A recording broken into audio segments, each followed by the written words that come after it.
야고보서 1장 보겠습니다. 26절, 27절 받들어 읽겠습니다. 너희 가운데서 종교적으로 보이는 어떤 자라도 자기 혀를 제어하지 아니하고 자신의 마음을 속인다면 이 사람의 종교는 헛된 것이라. 하나님 곧 아버지 앞에서 순수하고 더럽혀지지 않은 종교 행위는 이것이니 즉 고난 중에 있는 과들과 과부들을 돌아보는 것과 자신을 세상으로부터 흠없이 지키는 것이라. 자, 참된 종교 두 번째 시간으로 말씀드리겠습니다. 참된 종교는 삶으로 나타나죠. 성경에 처음으로 언급된 교리라고 하는 말도 자꾸 왜곡됩니다. 역시 마찬가지로 종교라고 하는 말도 마찬가지예요. 오늘 본문 말씀에 보았더니 종교라고 하는 말이 바로 하나님의 말씀과 관련되어 있는 행위임을 알 수가 있죠. 이 부분도 교리라는 말과 더불어서 종교라고 하는 말이 자꾸 부정적으로 흘러가게 되는 것입니다. 첫 번째 참된 종교는 언어 생활을 통해서 나타난다. 우리가 살펴봤죠. 두 번째로 참된 종교는 이타적인 삶을 통해 나타난다라고 하는 것입니다. 자기 중심적인 삶이 아니라 다른 사람을 관점에 두는 삶을 말하는 것이죠. 27절에 하나님 곧 아버지 앞에서 순수하고 더럽혀지지 않은 종교 행위는 이것이니 즉 고난 중에 있는 과들과 과부들을 돌아보는 것과 어려운 사람들을 돌아보는 것, 그것은 참된 종교 행위라고 언급하고 있죠. 노아 웹스터 1828년도판 영어 사전에는 종교에 대해서 이렇게 정의가 되어 있습니다. 제일 첫 번째 정의는 가장 포괄적인 면에서 종교의 의미는 다음과 같은 믿음을 포함하고 다음과 같은 실행을 포함한다. 두 가지를 포함하고 있어요. 믿음을 포함하고 실행을 포함하고 길게 설명이 되어 있기 때문에 제가 나누었습니다. 우선 믿음, 어떠한 믿음을 포함하고 있는 것인가? 5가지인데 첫 번째는 하나님의 존재하심과 완전하심을 믿는 믿음. 그 믿음을 포함하는 것이 종교예요. 두 번째는 하나님의 뜻을 인간에게 계시해 주심을 믿는 믿음. 세 번째는 계시해 주신 명령에 순종해야 할 인간의 의무를 믿는 믿음. 네 번째는 보상과 형벌에 대한 계시를 믿는 믿음. 다섯 번째는 하나님께 자신의 모든 행위를 설명해야 하는 책임을 믿는 믿음. 이 5가지 믿음이 포함되어 있는 것이 바로 포괄적인 면에서 종교의 의미다. 실행에 대해서는 삶을 살아가는 데 있어서 모든 도덕적 의무들을 실행하는 참된 경건을 포함한다. 따라서 종교는 실제적 경건뿐 아니라 교리들과 원리들을 체계화한 신학에 의해서 설명된다. 하나님의 말씀을 믿는 믿음 없이 행하는 도덕적 의무 사항들이나 하나님의 뜻이나 하나님의 명령에 대한 언급 없이 행하는 도덕적 의무들은 종교가 아니다. 제일 우선적으로 종교에 대해서 설명하고 있는 그 말입니다. 두 번째로 종교에 대해서 언급하고 있는 부분은 신학과는 별개로서의 종교는 실행에 있어서 그 실행을 통한 실제 경건함을 말하는 것으로 하나님과 동료 인간들에게 알려진 모든 의무들을 실행하는 것이 그 특징이다. 하나님의 명령에 순종하는 것이 그 특징이다 그랬습니다. 종교에 대해서 세 번째로 설명하는 그 부분에 있어서는 덕과 도덕과는 별개로서의 종교는, 덕과 도덕을 사람들 많이 말하죠. 그것과 종교가 어떻게 차이가 있는 것이냐. 덕과 도덕과는 별개로서의 종교는 그 특징은 우리가 마땅히 하나님께 직접적으로 순종해야 하는 의무들을 실행하는 데 있다. 따라서 종교와 덕을 말할 때 한 체제 안에서 있는 서로 다른 줄기를 언급하는 것이다. 네 번째 가서야 이제 여러 종교들이 있음을 이야기하고 있습니다. 힌두교라든지 불교라든지. 그러나 제일 처음에 종교에 대해서 첫 번째, 두 번째, 세 번째 언급하는 그때에 대해서는 철저하게 성경 안에 있는 하나님과 관련되어 있는 행위, 그것을 언급하고 있는 것이죠. 이것이 노아 웹스터에만 이렇게 정의되어 있어요. 성경도 변개가 됐고요. 사전도 타락합니다. 본래의 뜻에서 자꾸 벗어나요. 본래 religion, 종교라고 하는 말은 기독교 신앙을 말하고 있는 거예요. 본래 religion이라고 하는 말이 그렇게 사용이 되었던 것입니다. 그 뒤로 이제 일반화돼서 그렇게 언급하고 있죠. 마태복음 5장 44절에서 너희는 내 이웃을 사랑하고 내 원수를 미워하라고 말하는 것을 들었으나 나는 너희에게 말하노니 너희 원수들을 사랑하고 너희를 저주하는 자들을 축복하며 너희를 미워하는 자들에게 잘해주고 너희를 천대하고 박해하는 자들을 위하여 기도하라. 참된 종교는 무엇인가? 그것은 바로 이타적인 삶을 통해 나타나는 것이라 언급하고 있죠. 이 야고보서는 이스라엘에 흩어져 있는 12지파에게 쓴 기록이죠. 우선적으로는 교리적으로 대환란 때에 어떻게 이스라엘이 구원을 받는 것인가, 그 부분을 제일 먼저 우리가 살펴봐야 되고요. 두 번째로는 모든 성경은 우리의 유익을 위해서 기록되고 있죠. 영적인 적용과 또 실제적인 적용을 위해서 기록하고 있기 때문에 바울 서신의 교리에 입각해서 그것이 상충되지 않는 범위 내에서 얼마든지 우리에게 좋은 교훈으로 받아들여질 수 있는 것이죠. 우선 교리적으로 적용해 볼 때에 이 대환란 때에 이스라엘이 구원받기 위해서는요, 반드시 행함이 요구되어지는 것입니다. 마태복음 25장에서 예수님께서 재림하셔서 그 민족들을 심판하시죠. 그 심판의 근거는 무엇이었는가? 그것은 바로 철저하게 행위였습니다. 그래서 마태복음 25장에는 예수 그리스도의 보혈이 한 번도 나오지 않죠. 무엇만 나오는 것인가? 고아에게 얼마만큼 잘해주었는가? 과부들에게 얼마만큼 잘해주었는가? 특히 예수 그리스도의 직접적인 형제들, 유대인들에게 어떻게 잘해 주었는 것인가가 구원의 기준이 되어지는 것입니다. 이 시대의 구원과는 전혀 다르죠. 25장 35절에 보면 34절에서 왕이 그의 오른편에 있는 사람들에게 말하기를 오라 내 아버지의 복을 받은 자들아 세상의 기초가 놓인 이래로 너희를 위하여 준비한 그 왕국을 이어받으라. 어떤 근거에서? 예수 그리스도를 믿었기 때문에 그 왕국을 이어받으라는 것이 아니라 이는 내가 굶주렸을 때에 너희가 먹을 것을 주었으며 내가 목마를 때에 마실 것을 주었고 내가 나그네였을 때에 대접하였고 또 내가 헐벗었을 때에 입혀주었으며 내가 병들었을 때에 문안해 주었고 내가 감옥에 갇혔을 때에 찾아와 주었음이라 하리라.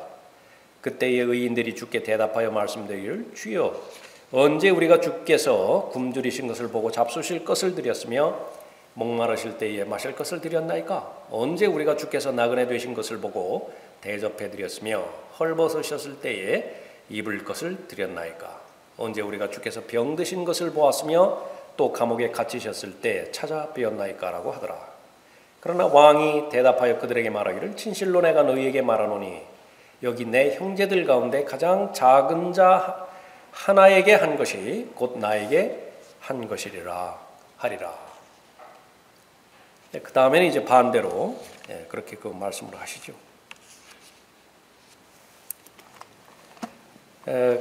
구원은 은혜로 받습니다. 행위로 받는 것이 아니지요. 은혜로 받은 그리스도인은 예수 그리스도의 생각과 예수 그리스도의 마음으로 무장을 해야 되는데 그 예수 그리스도께서는 특별히 이 참된 종교에 대해서 무엇이라고 말씀하셨냐 그러면 이 순종을 통해서 열매를 맺을 것에 대해서 강조하셨죠. 요한복음 15장에서도 말씀하셨습니다. 예수 그리스도를 잘 알아가야 되고요. 그 지식이 필수적입니다. 그 지식이 마음으로 잘 지식을 마음으로 믿어야 되죠. 그 마음으로 믿었다라고 하는 것을 입증하는 것이 순종이에요. 순종은 반드시 열매를 맺습니다. 그 열매를 통해서 하나님께 영광을 돌리는 것이죠. 누가 세상에 재물을 가졌는데 자기 형제의 궁핍한 것을 알면서도 그를 동정하는 마음을 닫으면 어찌 하나님의 사랑이 그 안에 거하겠느냐. 하나님의 사랑이 없는 곳 세 가지를 우리는 알 수 있습니다. 하나는 육신의 정욕이라고 했고, 또 하나는 안목의 정욕이겠죠. 또 생의 자랑, 거기에는 아무리 씻고 살펴본다 하더라도 하나님의 사랑이 없어요. 그런데 요한일서 3장 17절에 보면 하나님의 사랑이 없는 데가 또 하나 있어요. 닫힌 마음입니다. 마음을 닫으면 어찌 하나님의 사랑이 그 안에 거하겠느냐. 나의 어린 자녀들아, 우리가 말이나 혀로 사랑하지 말고 행동과 진리로 하자. 이것이 종교 행위예요. 참된 종교 행위라고. 구원은 은혜로 받는 것이고 참된 종교 행위는 바로 행동과 진리로 하는 것이죠. 이로써 우리가 진리에 속한 줄 알고 또 그분 앞에서 우리의 마음을 확고히 하리라. 이는 만일 우리 마음이 우리를 정죄한다면 하나님은 우리 마음보다 더 크시고 모든 것을 아시기 때문이라. 사랑하는 자들아, 만일 우리 마음이 우리를 정죄하지 아니하면 우리가 하나님 앞에서 담대함을 얻고, 그 다음 절 보세요. 무엇이든지 구하는 것을 그에게서 받나니 이는 우리가 그의 계명들을 지키고 그의 목전에 기쁨이 되는 일들을 행함이라. 구원 받는 하나님의 약속은 무엇입니까? 주 예수 그리스도를 믿으라요. 그러면 구원을 받을 수 있습니다. 기도 응답을 받을 수 있는 조건은 무엇인가요? 하나님 앞에서 기쁨이 되어지는 일들을 행하면 돼요. 그 기쁨이 되어지는 일들 가운데 하나가 하나님의 말씀 가운데서 말씀하실 때 바로 진리 안에서 사랑을 행하는 것이죠. 그것이 바로 하나님께서 요한일서 3장 17절 이후에 대해서 언급하고 있는 부분입니다. 이 부분은 실제적으로 그리스도인의 삶 가운데서 아주 중요한 부분이에요. 예수 그리스도를 잘 배우기 위해서, 또 예수 그리스도를 잘 따라가기 위해서 가장 먼저 하나님께서 요구하는 것은 자기 부인이었습니다. 자기 사랑을 멈추라라고 하는 것입니다. 자기 중심적인 본위에서 빨리 탈피하라는 것이에요. 하나님께서는 각 사람의 성향과 기질과 또 성장 배경들을 가장 잘 아시죠? 사람마다 다 시간 차이가 있습니다. 하나님께서는 그 부분을 건너뛰라고 말씀하지는 않으세요. 그러나 반드시 그 때가 되었다고요. 이제는 옆 사람을 돌아볼 때가 되었어요. 그런데도 돌아보지 않는다고 한다면 그 사람의 기도의 생활이 우선적으로 이상이 있어요. 그 사람이 성령의 열매를 맺는데 직접적으로 방해 요인이 작용하기도 합니다. 본인을 위해서 자기 중심에서 탈피하라, 그 얘기예요. 그것이 참된 종교 행위입니다. 인생을 살아가는 데 있어서 우리는 물리적인 세상 가운데서 현실적으로 살아가야 되니까 제일 중요한 것은 시간과 돈입니다. 그 시간 사용에 있어서 어떻게 자기중심적인 부분에서 탈피할 것이냐, 반드시 우리가 알아야 되고 적용해야 되며, 적용한다 하더라도 하나님의 마음에 합하도록 자원하는 마음으로 또 충분히 그렇게 잘 적용할 수 있어야 되겠죠. 시간과 돈에 있어서 두 가지 모두가 다 적용되어지는 세 가지 영역이 있습니다. 반드시 먼저 하나님께 드려야 되는 시간이 있어요. 하나님께 드려야 되는 돈이 있어요.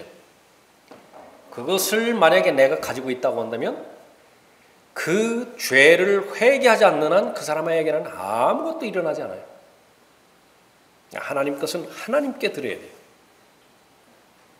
두 번째로는 다른 사람을 위해서 써야 되는 시간이 있고 다른 사람을 위해 써야 되는 돈이 있어요. 가장 현실적으로 잘 받아들이는 것이 부모님들이죠. 엄마가 아이를 돌보는 데 있어서 얼마나 많은 시간을 할애를 합니까? 그건 너무나 당연한 거예요. 하나님께서는 그 다음에 이제 내가 사용할 수 있는 시간과 내가 쓸 수 있는 돈, 그 부분에 대해서 언급하고 있죠. 이것이 좀 무리인 것 같지만은요, 처음에는 다 그럴 것 아니겠어요? 그러니까 여기 훈련이 잘 되어 있어요. 결과를 보라고요. 그렇게 시간 사용하는 사람들의 결과를 보라. 그렇게 돈을 사용하는 사람들의 결과를 보라. 하나님께서는 자신 있게 말씀하십니다. 한 사람도 후회하지 않아요. 그 시간을 괜히 하나님께 바쳤다. 그 돈을 괜히 그 사람에게 주었다. 그러니까 후회하지 않는 거예요. 그러면 그 결과 그러면 자신을 허덕이는 것인가? 막 시간에서 쫓기는 삶을 살아야 되는 것이고 돈 때문에 곤란을 겪고 그런 삶을 사는 것이 하는 것인가? 그러니까 마태복음 6장 33절의 말씀은 그러면 이상하게 되죠. 하나님께서 우선순위를 잘 정해 줬잖아요. 그것을 우리가 잘 알아야 되는 것입니다. 너희가 우리 주 예수 그리스도의 은혜를 알거니와. 예수 그리스도의 은혜가 무엇이냐? 시간과 돈에 대한 하나님의 교리를 배우라고요. 그러면 하나님의 은혜를 알아요. 근데 그 교리를 배우지 못하면 하나님의 은혜는 제한적이에요. 부요하신 분이 너희를 위하여 가난하게 되신 것은 그 가난함으로 인하여 너희를 부요하게 되도록 하심이라. 가장 부요하신 분이 가장 가난하게 되셨는데 분명한 목적이 있었죠. 그 결과 그분은 아주 초라하게 됐나요? 가장 높아지셨어요. 하나님께서는 예수 그리스도와 예수 그리스도께 맺으신 그 언약 가운데 단 하나도 이루어지지 않은 것이 없는 것이죠. 역시 마찬가지예요. 우리들에게도 그래서 고린도후서 8장 9절의 말씀을 우리에게 주신 것이라. 각 사람은 미리 마음에 정한 대로 할 것이요. 마음에 정한 것이 무엇입니까? 하나님의 지식이 없으면 마음에 정할 수가 없어요. 그래서 지식은 어디를 가나 가장 기본적인 기준이 되어지는 것입니다. 인색함으로나 억지로는 하지 말아야 하리니 이는 하나님께서는 기쁨으로 드리는 자를 사랑하심이니라. 하나님께서는 너희에게 모든 은혜를 넘치게 하실 수 있나니 모든 것을 언제나 너희가 필요한 대로 가질 수 있게 하심으로 모든 선한 일에 넘치게 하시려는 것이라. 성경에 많은 역설이 있지만은요, 중요한 역설이에요. 갖고 싶은가? 주라. 채우고 싶은가? 비우라. 이것은 우리 현실하고 맞지 않죠. 힘든 거예요. 믿음이 필요하죠. 믿음으로 주는 거예요. 믿음으로 드리고 바치는 것입니다. 그 결과는 무엇인가? 간증입니다. 하나님께서 주시는 증거예요. 세상에서는 많이 가지면 행복할 것 같습니다. 없는 것보다 많은 것이 더 낫다라고 하는 것이 다다익선. 세상 철학입니다. 그런데 세상에서 살아가는 사람들 가운데 많이 배웠다라고 하는 경제학자라고 하는 사람들이요, 이상한 것을 하나 발견을 했어요. 그것이 틀린 말이에요. 많이 가진다고 행복한 것이 아닙니다. 사람들이 말을 붙였는데 한계, 효용, 체감의 법칙이에요.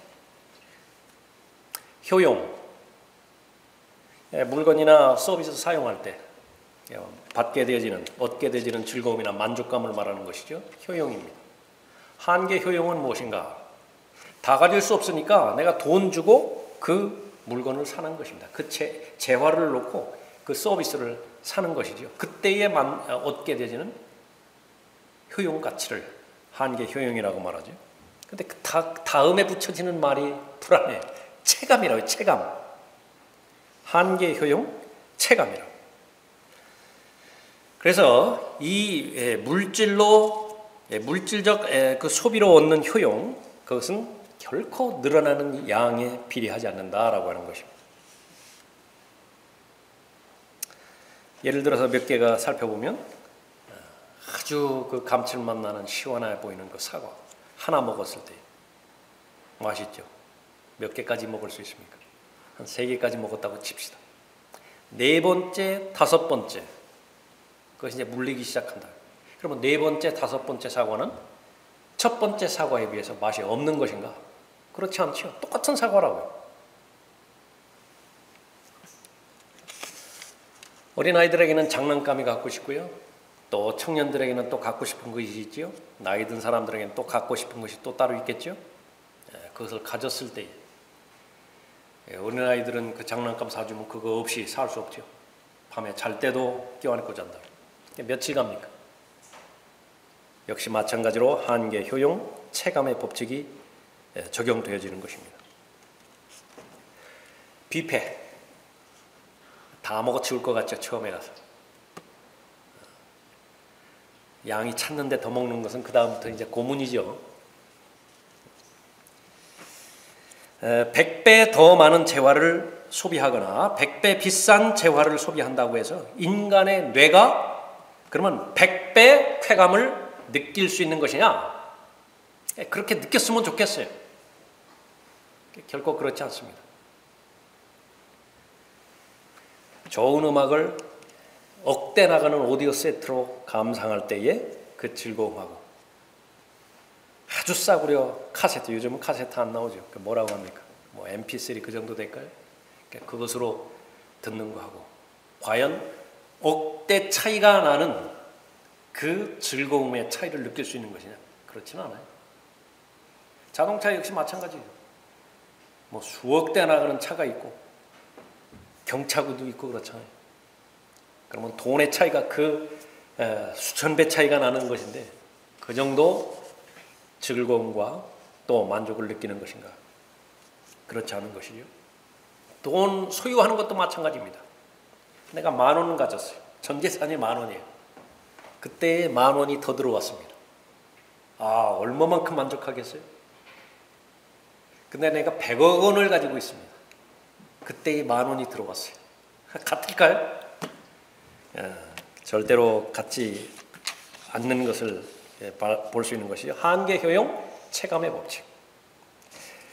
효용 가치가 극대화될 때가 있어요. 그때까지는 하나님께서 허락하십니다. 필요예요. 필요. 삶의 필요. 효용 가치가 분명히 더 늘어날 수 있는데 부족하다. 그러면 하나님께서 책임져 주시겠다고 말씀하신 거예요. 뷔페 식당에 가가지고 먹었죠. 남는 음식들. 그럴 수 없어서 그렇지 다른 사람들 주면은 좋잖아요. 다른 사람들. 그렇게 하라는 것이고 돈 역시 마찬가지예요. 내가 가지고 있어서 삶의 규모가 채워졌다고 한다면 그 다음부터 하나님께서 허락해 주시는 그 돈은요.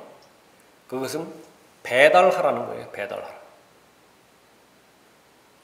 옆에 있는 과부에게 옆에 있는 고아에게 필요한 액수가 있는 것인데 그것을 직접 주시는 경우도 있지만은요.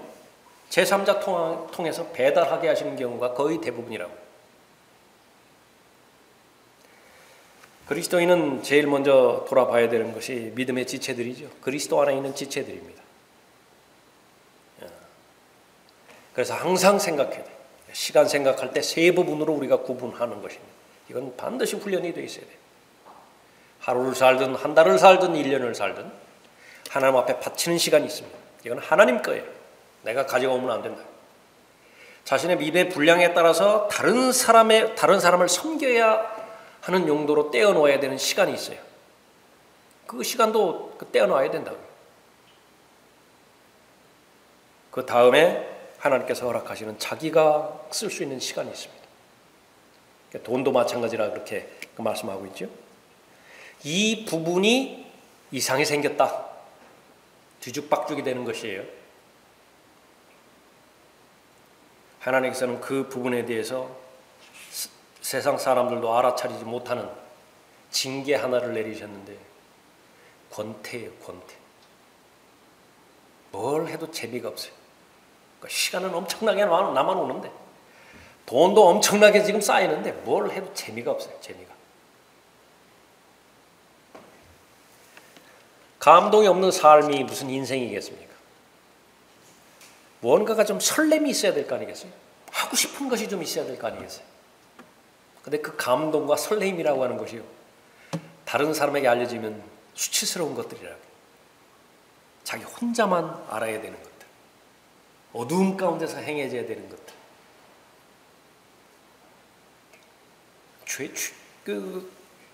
죄를 통해서만 쾌락을 느끼고 죄를 통해서만 만족을 느끼면 그거 어떻게 해요? 이 한계, 효용, 체감의 법칙을 벗어나는 것이 있습니다. 무엇이냐게 중독이에요. 또 하나가 바로 이 권태라고 하는 사실입니다. 다른 사람을 존귀하게 되어 또 존귀하게 되면 그 사람이 무슨 일을 하든지 간에 귀 여기겠죠. 그래서 선진국이면 선진국일수록 다른 사람이 하는 일들에 대해서 존귀하게 여겨준다고 하잖아요. 귀하게 여겨준다고. 그리스도인의 삶 가운데서 바로 얼마만큼 하나님께 주시는 기쁨과 즐거움과 감격이 있습니까? 그러니까 조건은 무엇입니까? 참된 종교가 그것을 보장해 주는 거예요. 나 중심적으로 사는 삶에서 탈피해서 또 하나님 중심적으로 다른 사람을 하나님께서 관심 있게 보라고 말씀하셨을 때에 그 하나님의 말씀에 순종했을 때에 얼마든지 많은 하나님께서 주시는 그런 그 즐거움과 감격과 삶을 살아가는 데서 이 만족을 잘 경험하며 살아가는 것입니다. 예수님께서 주는 사람이 더 복이 있다고 말씀하셨죠. 주면은 반드시 받게 돼 있어요. 하나님께서는 그것을 반드시 기억하시는 분이시기 때문에 그런 것입니다. 참된 종교, 삶으로 나타나죠. 마지막 세 번째로 참된 종교는 진리를 실행하는 삶을 통해서 나타납니다. 27절 다시 보십시오. 하나님 곧 아버지 앞에서 순수하고 더럽혀지지 않은 종교 행위는 이것이니 즉 고난 중에 있는 과들과 과부들을 돌아보는 것과 자신을 세상으로부터 흠없이 지키는 것이라. 세상으로부터 자신을 어떻게 흠없이 지킵니까? 진리로 무장하면 돼요. 진리 안에 머물러 있으면 돼요. 진리가 가는 대로 따라가면 됩니다. 그러면 그 진리는 그 사람에게 죄로부터 자유로울 수 있는 참된 자유를 주는 것이고요. 그 진리는 인생에 있어서 하나님께서 인정하시는 목표를 향해서 걸어갈 수 있는 삶의 동기를 끊임없이 지속적으로 부여해 주는 것입니다. 무엇을 하든지 자유로워요.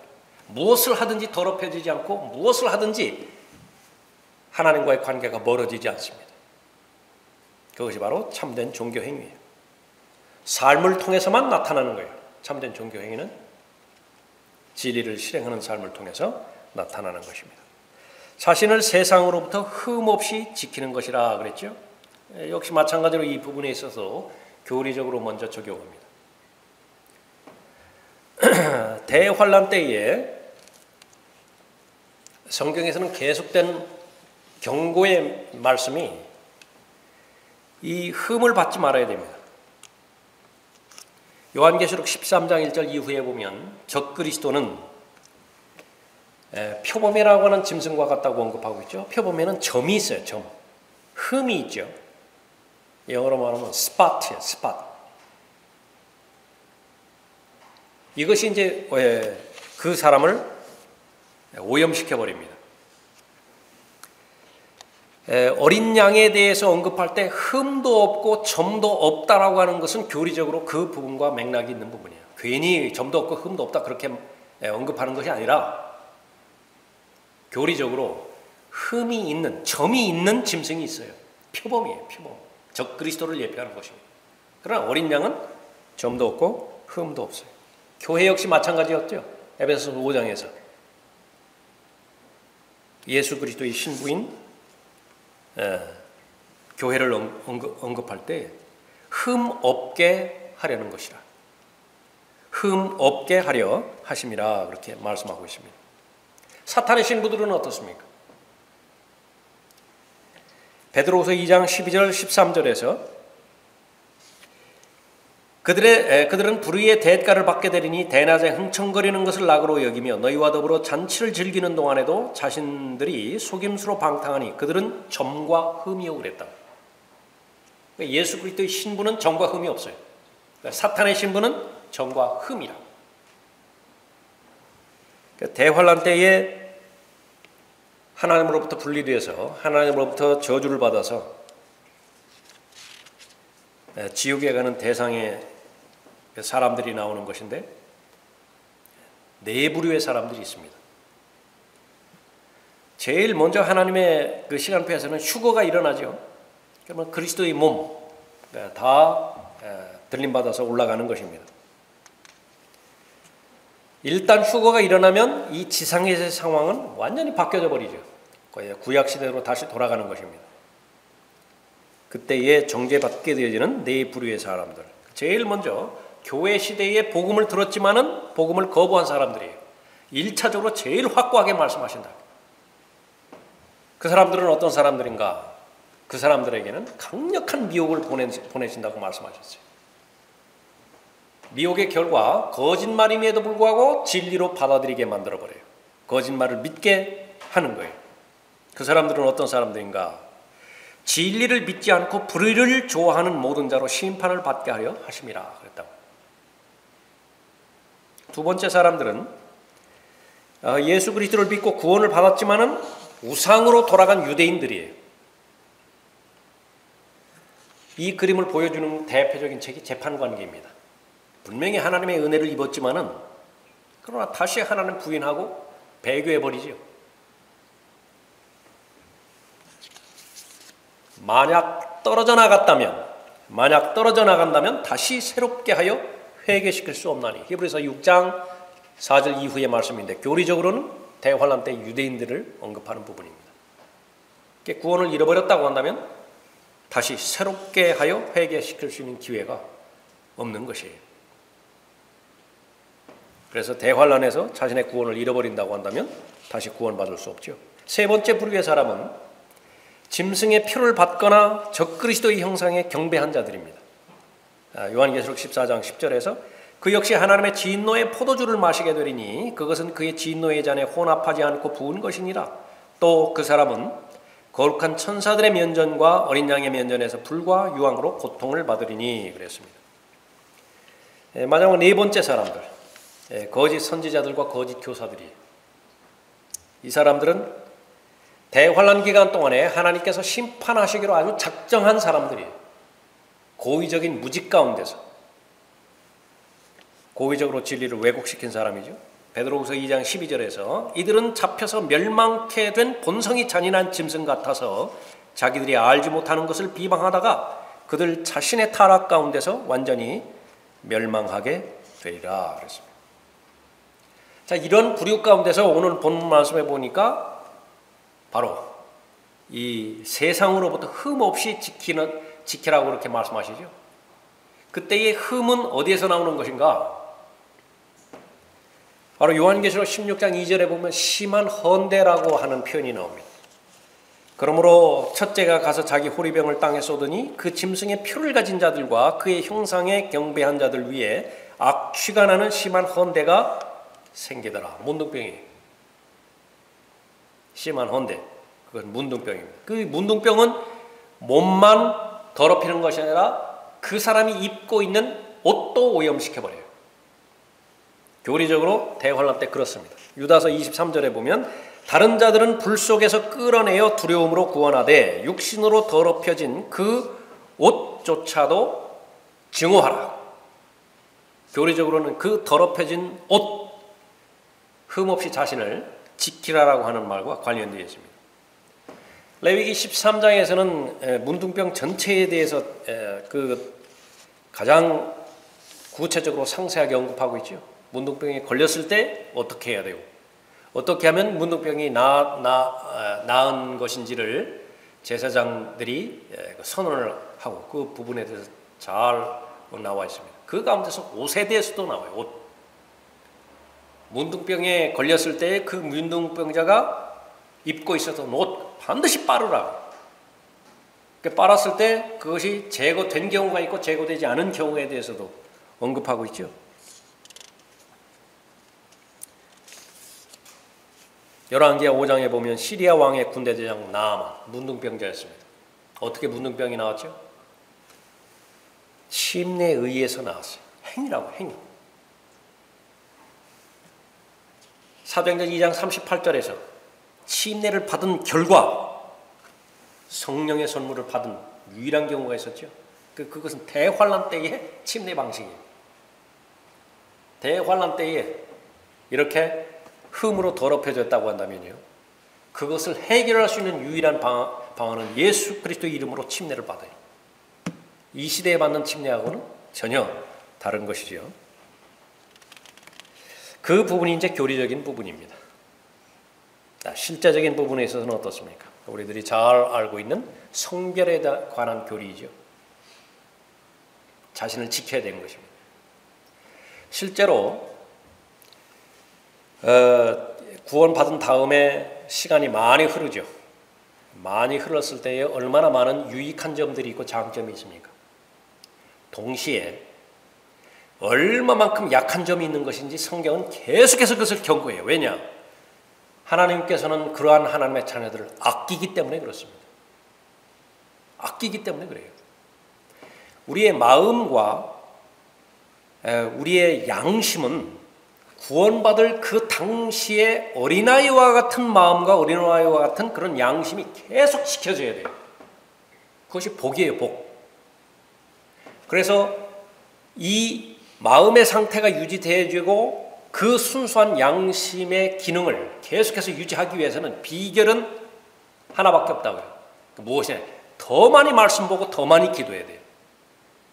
그런데 이 부분에 대해서 게을러 버리는 것입니다. 타성해졌죠. 형식적이 돼요. 모임도 형식적이 되어지고 말씀도 기도도 다 형식적으로 흘러버릴 위험성이 굉장히 큰 거예요. 이 부분을 하나님께서 아끼기 때문에 계속해서 경고하는 것입니다. 무엇보다도 자신의 마음과 자신의 생각을 지켜야 되는 것이에요. 고린도후서 10장에서 대표적으로 언급된 부분이지만 영적 전쟁, 거의 대부분의 영적 전쟁은 자신의 내부에서 일어나고 있죠. 요새, 마음이 요새라고요. 예? 그러니까 그 부분들을 반드시 잘 지켜야 되는 것입니다. 마태복음 23장에서는 이 행위에 있어서는 얼마만큼 그 바리새인들이 그렇게 잘 지켰습니까? 예수님께서는 그 부분에 대해서 바로잡아 주시죠. 위선자인 서기관들과 바리새인들아, 구원 없는 종교인들이 다 위선자들입니다. 너희에게 화 있으리라. 이는 너희가 박하와 아니스와 커민의 11조는 바치면서 외향이죠, 형식이죠, 어떤 하자도 없어요. 율법과 공의와 자비와 믿음에 더 중요한 것을 빠뜨렸기 때문이라. 너희는 이것들도 마땅히 행하고 또 저것들도 저버리지 말아야 하리라. 믿음만 강조하는 것, 반만 이루어진 거예요. 행위만 강조하는 것 역시 마찬가지예요. 믿음과 행위는 반드시 같이 가야 돼요.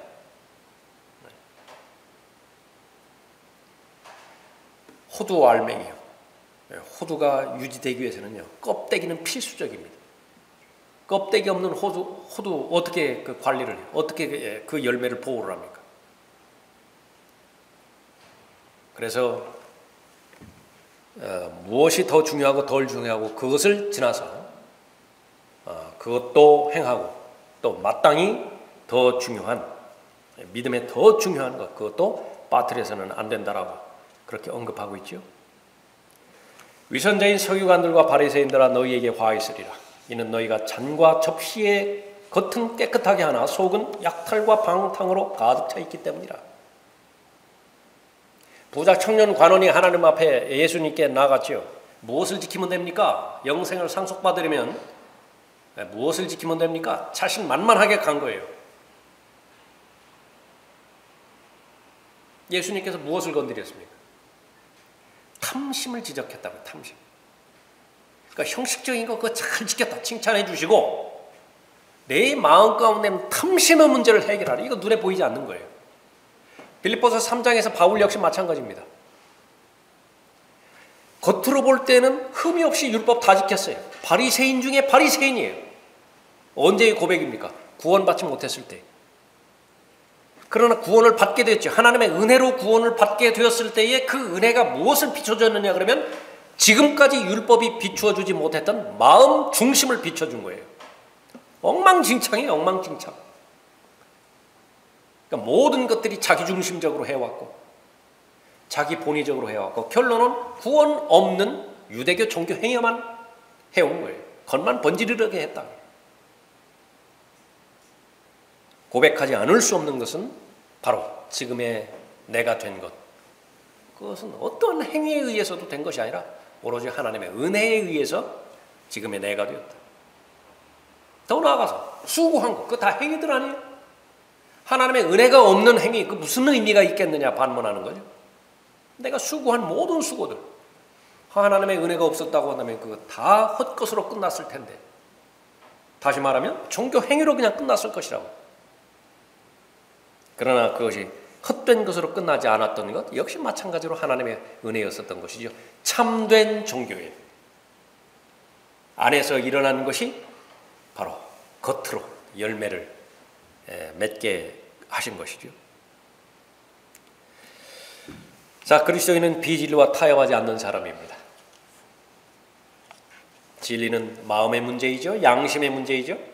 매일매일 부지런히 말씀과 기도를 통해서 모임이면 모임을 통해서 또 하나님 앞에 드려지는 헌신이면 헌신, 순종이면 순종 모든 과정을 통해서 반드시 자기 자신을 십자가를 통과시켜야 돼요. 하나님의 은혜의 말씀으로 자기를 필터링 시켜야 돼요. 그러면 가장 안전한 거예요. 그 확인을 얼마나 자주 하느냐, 그 훈련을 자주 하는 훈련을 얼마만큼 중단됨이 없이 지속적으로 하는 것이냐, 잘 훈련받은 사람이, 잘 연단 받은 사람이죠. 그 사람은 무엇을 하든지 하나님을 기쁘시게 해드릴 수 있다고요. 그 사람은 더 많이 하면 할수록 하나님 앞에 영광을 돌리는 것이에요. 바로 그런 사람이 우리가 추구하는 그런 사람이겠죠.